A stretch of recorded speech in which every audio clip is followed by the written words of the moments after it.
Hello, everyone. Welcome to BrainyHeart. This is Evelyn Goodman. Greetings from Berlin. I have Philipp Heiler on the other line today. He is the one of the founders of Brain Boost. Kunde droht mit Auftrag, rufe ich den regelmäßig an. This is this was a small thing in German. So we're going to talk about what separates peak performers from everyone else. So what is peak performance actually? So this is what we are going to talk about. Philipp, welcome from the bottom of my heart. So tell my audience who you are. I know who you are. Okay, well, thank you so much for having me. My name is Philipp. I'm located in Munich, and I finished med school 10 and a half years ago. So I'm a physician basically, and then I did something a bit unusual. I started my own practice right away, focused completely on QEEG and neurofeedback. So I thought it was so interesting that I wanted to do that, and started out, seeing patients getting experience in the field, and then at some point I felt like the solutions that are out there, especially software and game wise, were not exactly what I wanted to offer to my clients and patients. So they were asking me like, "Hey, why does this game look like it's 20 years old? It's not really catchy for them." And so at that point, I founded Brain Boost together with my brother Toby and Daniel, who has a background in IT and development, which is a very important skill actually. And with Brain Boost, we wanted to improve the technology, improve our user, our client experience.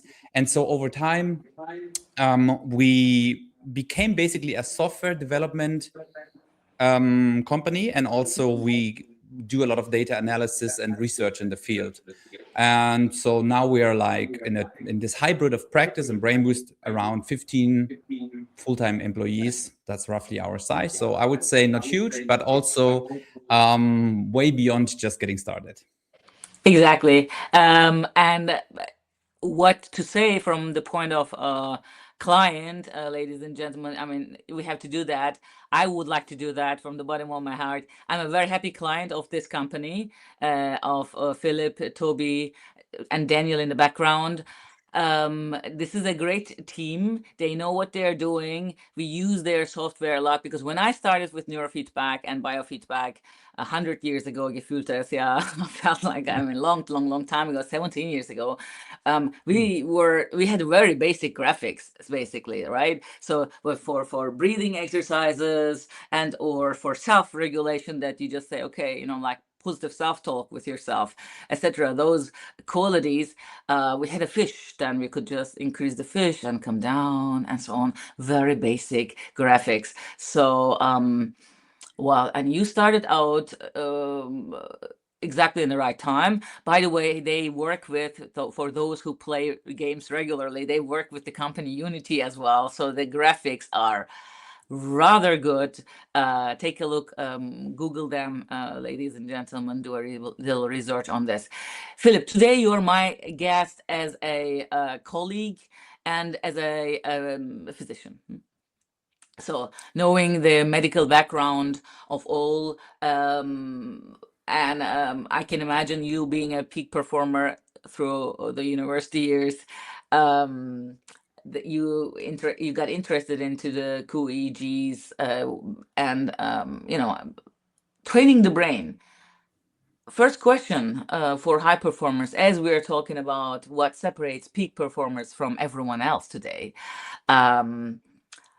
What could you say, Philip? So from thousands of brains, top performance you saw, what separates the top performance actually differently from Yeah. the others? So yeah, I mean, you came up with a lot of great questions. I think every single question would be enough for a full episode. So I'm always trying to give my answer in short.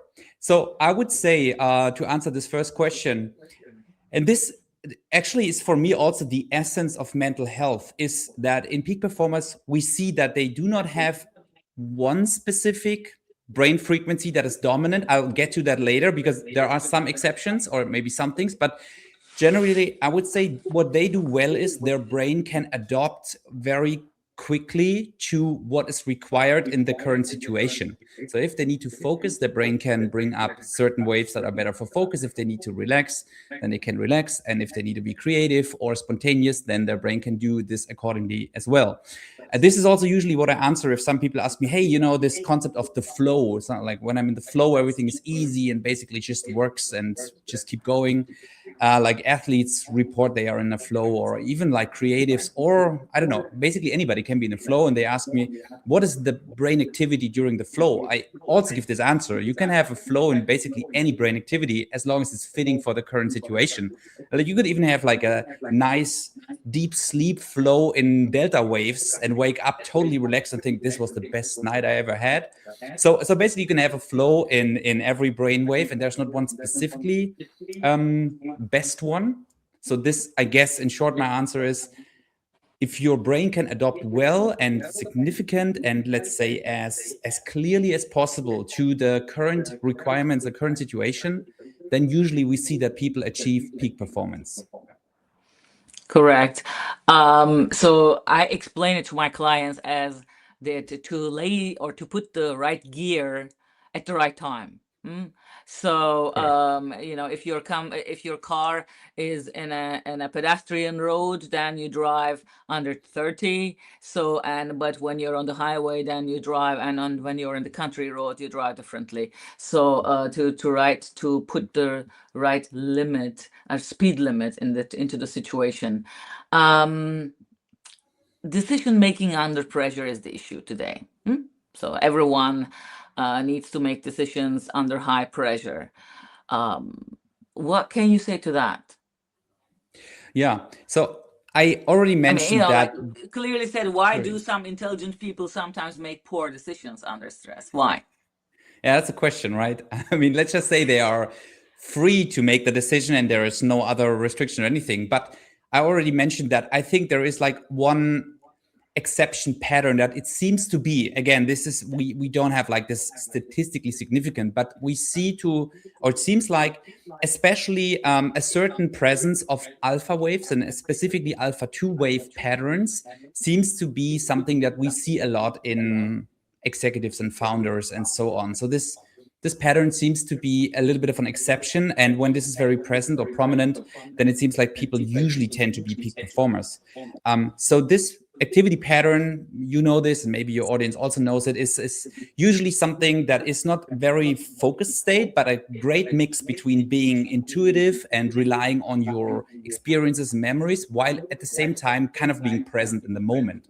So I would say a good decision is usually done in this state because it kind of like unites facts and also your gut feeling a bit. So this is right in the middle between those two. And I would say if pressure goes up, your brain tends towards doing more fast wave activity patterns, trying to get more rational in there and kind of like tuning out your subconsciousness. And when this happens, your nice alpha 2 waves that usually help you to make good decisions based on a lot of factors, they are suppressed and you're only trying to rely on your like rational brain. And I think this is then when the pressure is too much that you make a decision that seems right in the moment, but it was not carefully considered, basically. That's at least my experience or my idea of why this could happen. Okay. And the cost of success. This you see that probably with a lot of managers or a lot of people that come to your office as well. You train. Um, this. What are the hidden neurological costs of constant availability? Tell me about that first. This is very important for our brains. True. So I feel like, as I said, this, let's call it alpha 2 wave pattern, is usually good also to get a certain kind of overview over like several topics. And I think as a top executive management or founder or top creative, you always need to kind of like put things together and kind of like find solutions for problems. So that usually works well in this.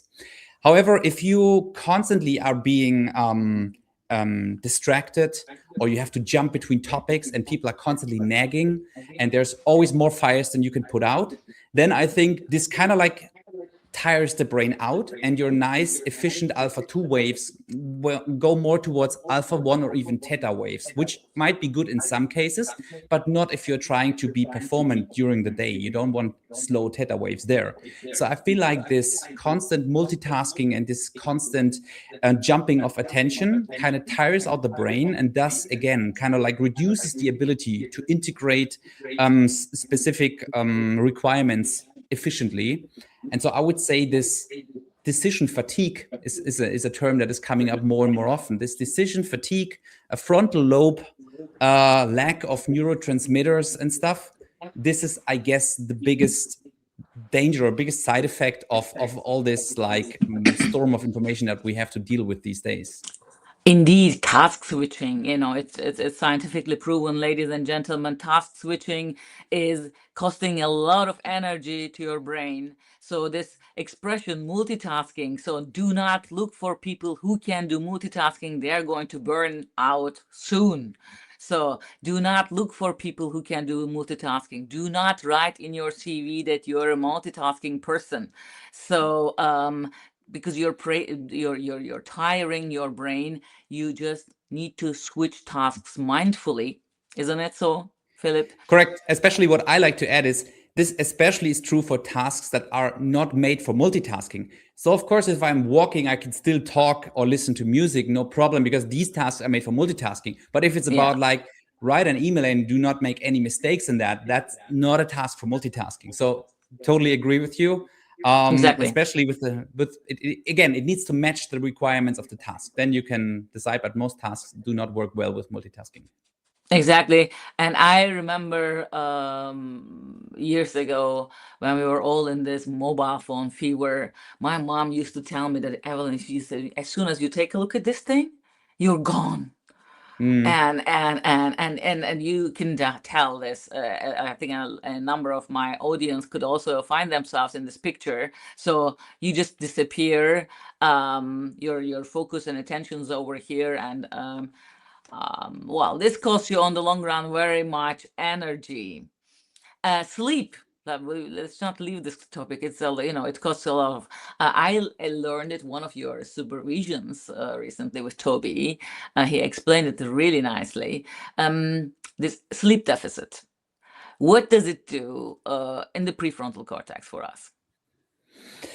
Yeah, so this is actually interesting because we see as often, and this is why I love QEEG and neurofeedback so much, because often the person describes a certain feeling or emotion or whatever, and still there can be two options what we can measure. So we can see what you would probably typically expect, that sleep deprivation leads to slow wave activity taking over your frontal lobe and kind of making you slow and dizzy. But we also observe in some people actually that they probably out of the urge to try to stay awake, they kind of crank up their high beta brain waves. So the brain does a lot of stress waves trying to somehow stay awake. Awake. But but of course it doesn't work well, because it will just tire it out more, burn the energy, and not help you to focus. So interestingly, again, from this like nice efficient middle fast pace, your brain shifts either too fast or too slow, and again you were not able to recover enough neurotransmitters in your frontal lobe, and this again leads to decision fatigue and so on. So that's a very interesting to observe. Neurotransmitters, you said. Let's talk about that shortly. I can't leave it. So what neurotransmitters we need for flow or for good concentration? Well, here again, I mean the balance is key. So we need all of them, and they need to be balanced, and they need to be used in the right way. So, but one fun fact, and this was also one of your questions, like what is overrated in the performance industry? So one fun fact is in your brain there are more inhibitory neurons than activating neurons. Excellent. So basically your brain has a certain base level of activity, and the main job of let's say the rest of your brain is to kind of like keep this in line and kind of reduce all that useless energy waste and so on. So talking about neurotransmitters, we often, or even like neurofeedback or supplements or whatever, we often, people think like, oh, I want to be more performance, so I need something that activates me, something, a stimulant or something that activates me. But I would say the opposite is the case. Often you kind of like need to make sure your brain can like inhibit and reduce activity in the right way and kind of calm you down. So talk about neurotransmitters, I would say do not only focus on like the ones that are basically a buzzword like dopamine or the activating ones, but there's also like ones that will calm you down, make you efficient, make help you regenerate, and these are just as important. But this is what I think is interesting. Like our brain is not so much that it needs like the butt kicked, it's more of like we need to make sure it works efficiently and kind of slow down rather. Yeah, exactly, exactly. Back there, AI and leadership is an issue nowadays. That's my next question as well. What do you think? I mean, as a doc, you just also that's your background. Um, how AI will change the decision making Yeah. for better decisions. I don't even want to say sovereign decisions. I want to say better decisions. Yeah. Yeah, so I think a big issue with, I mean, I would hope of, I'm more of like an AI optimistic person. Me So I too. think, yeah, good. So I think hopefully it will benefit humanity, but I think there are some pitfalls and some things to be aware of. So, for example, I think that the fact that AI might not be right is still something that a lot of people are not aware of. Like AI is more than just chatbots, but there it sometimes becomes obvious, like this agreement bias. It will always tell you like, "Oh yes, Philip, that's a good idea. Oh yes, Philip, you're right. Oh yes, this is an interesting point." So because the models are trained this way, right? They are limited. They are controlled by humans. They are somehow set up. So I feel like one of the big challenges for leadership in AI will be to say, "Hey, the AI presents me with a certain information. Now I need to take this moment and figure out, is it true? How can I fact check it? Like, is it, or is this just something and I jump on it like, oh, cool, exactly what I wanted to hear. Perfect. Let's proceed this way." So I feel like, again, here we're at like mindfulness in the essence of taking that second to figure out, wait a second, before I react to this, is there something I should be aware of? Should I challenge this? Should I double check it before I act on it? And I think this is something, especially for leadership with AI, because it's sometimes very easy to say, summarize this document for me. Should I sign it?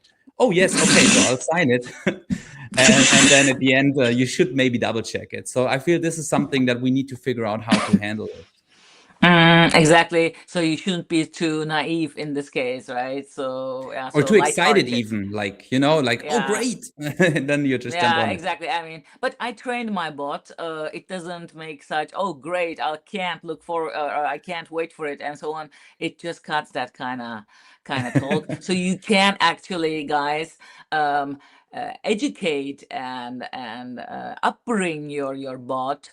So if you have a paid version of any of it, so that they just also take over your style of communication, right? Yes. So this is nice, and this is important to know. um I mean, my mom, thanks to ChatGPT, huh, and she's finished. Yeah. But actually, I It's so read cute. it's but that's kind of like a fun fact. I read that, you know, let's say being polite to chatbots, also saying like please and if you would you mind doing this and that, it uses up a lot of energy, like millions of dollars of energy are used because it needs to process more words that you put in. But since the models were trained on real human input, they seem to give better answers when you talk to them more politely. I mean, this was just an article I read, which I found I quite experienced interesting. that. I experienced that. I tried that. I Yeah. mean, I truly tried that, and well, indeed, yeah, I can confirm this phenomenon. Yeah. Well, then you have to just find a better way, or then this make your own experiences on this. Yeah. What a lot of people and German angst basically, defines in this case. A lot of people think, oh, AI is going to take away my job, etc. AI is, we have to understand as well, please do a research, ladies and gentlemen. Here I just say, AI has a complete different intelligence than we do. Our definition of intelligence is including emotional intelligence, love quotient, emotional quotient, intelligence quotient is a mixture of it all. And AI doesn't have all these quotients in this case.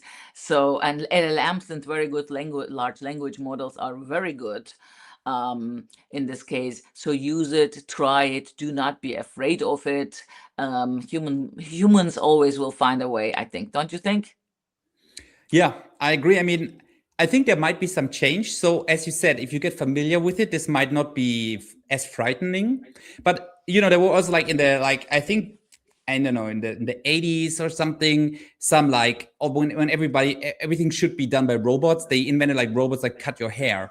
But still, at the same time, we still go to a human hairdresser now, 50 years later, right? So it seems like sometimes we as a human also decide like, no, I want this painting to be done by a real artist, not by AI. Or yes, I want to hire a real photographer, not just upload my stuff in AI. So I guess we'll find a balance, probably like with most things. Another example is, for example, virtual reality. That the future is not like this was 10 years ago. They said like, oh yeah, soon everybody will sit at home with the goggles on and just be only in VR. And this didn't happen. But of course, there are some applications where it works well. So I also think like get familiar with it and kind of check it out, and this will probably take away a lot of the fear if there is any. Exactly, and life is a thing that we have to try out these kind of things to make as many sparks and neural connections in our brains as possible, so that yeah, it wires and then we get more effective.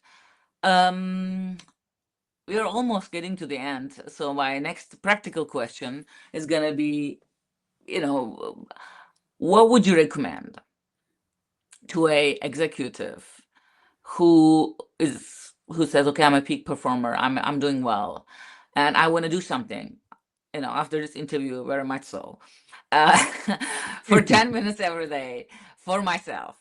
So what should they do? Okay, so I mean, 10 minutes is probably already a lot. People are usually only willing to give you one. So, so you kind of have to fight for those 10 minutes. But from my experience, it ties into what I said at the beginning. You probably will not need more stimulation, more activation, more power, whatever. You will probably need to find situations where you can reduce input, where you can reduce stimuli, where you can reduce complexity. So one example that I found for myself is I had this tendency of trying to be efficient even during wait times and kind of just say, hey, if I don't have anything else to do, I have to wait for something. I will look at my phone and see if I can do anything productive. Even usually it wasn't, but I felt like it was that. So then at some point I observed that even when I go in the elevator and go for like 12 seconds, I would take out my phone out of my pocket and be like, what could I do to do something during these 12 seconds, which is ridiculous. If you think about it, I am almost ashamed of it. But so this is when I kind of like for myself felt like, okay, let's do this. 30 seconds of waiting time should still be okay for me to not have the urge to pull out my phone and do something productive. So now, for example, when I switch on the coffee maker, like we have an espresso machine that takes a bit to warm up, usually like 30 seconds, 1 minute. This is like my mindfulness exercise to say, and I will just stand there and enjoy this 1 minute of break until the coffee maker is warm and I can get my coffee. No urge to do productive things. So I guess this is what I would try to, or what I would give as a tip, as an idea. Find rooms that you usually try to fill productively, and kind of just give yourself a break and try to enjoy the calmness. You might find that even after 10 seconds, it feels bothering to you, but this is exactly the exercise. We should be able to have nothing to do for 1 minute and not feel anxious that we are not productive. Exactly, and I think this was the era term of the past 20, 30 years, that we defined work. Okay, you have to come to work and then you have to just be productive and forget about everything. Your sick mom, fish, cat, I don't know, your new baby at home, etc. So all these things, and you were expected to be to tick like a Swiss watch. But also, And like, where I saw this trend also was, for example, stuff like sleep shaming or regeneration shaming, like the 5 a.m. club. If you don't get up at 5 a.m. in the morning, then you're a lazy person, stuff like yeah, this. And now, fortunately, we see the opposite direction. Like, we know how important sleep is. If you sleep, for most people, some people don't need a lot of sleep, all right. But if you don't sleep, like, at least maybe the 7 hours, like most people, or even 8, you will be less productive, even if you feel like you're energized, I don't know, at 5 a.m. in the morning, and you feel like you need to post this on social media. So this is also something where we saw this trend, like you're saying, of sleep shaming, basically. And now, fortunately, it seems like we're realizing this was not good for us. exactly.